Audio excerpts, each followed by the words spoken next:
بسم اللہ الرحمن الرحیم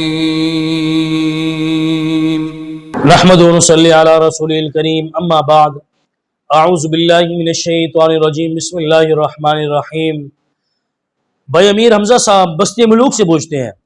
7 آدمیوں میں سے ایک کی کمائی بھی حرام ہو تو قربانی کا کیا حکم ہے؟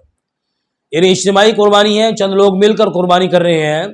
اگر کوئی آدمی ایسا ہے کہ اس کی کمائی حرام ہے تو اب آیا کہ سب کی قربانی حرام ہو جائے گی اور ناجائز ہوگی، یا صرف اسی کی قربانی حرام اور ناجائز ہوگی؟ تو یہ بات ذہن میں نشین کر لیں کہ دیکھیں اجتماعی قربانی کے بعد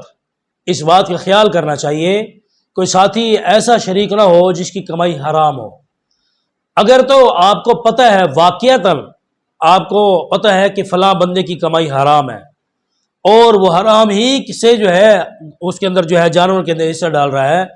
پتہ ہونے کے باوجود آپ اس کو شریک کر رہے ہیں، تو اس صورت میں کسی کی قربانی نہیں ہوگی۔ اب اس صورت میں کسی کی قربانی نہیں ہوگی۔ ہاں اگر پتہ نہیں تھا کسی کو، کوئی آدمی ایسا مل گیا ساتھ جس کی کمائی حرام ہے،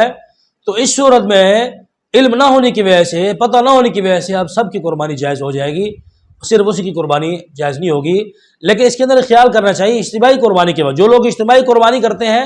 ان کو اس بات کا خیال کرنا چاہیے، چونکہ اب ہر مسلمان کے بارے میں پوچھا نہیں جا سکتا، اب ہر بندہ آئے اور بندہ پوچھ نہیں سکتا کہ آپ کی کمائی حلال ہے یا حرام ہے، اور مسلمان کی آمدنی کے بارے میں تجسس کرنا اور اس طرح اسے پوچھنا یہ مناسب عمل بھی نہیں ہے۔ لکھ کر لگا دیا جائے کہ اجتماعی قربانی کے اندر شرکت کرنے والے، یعنی اگر کسی کی قربانی یا کسی کا پیسہ حرام ہو، کسی کی کمائی حرام ہو، تو برائے مہربانی وہ اجتماعی قربانی میں شرکت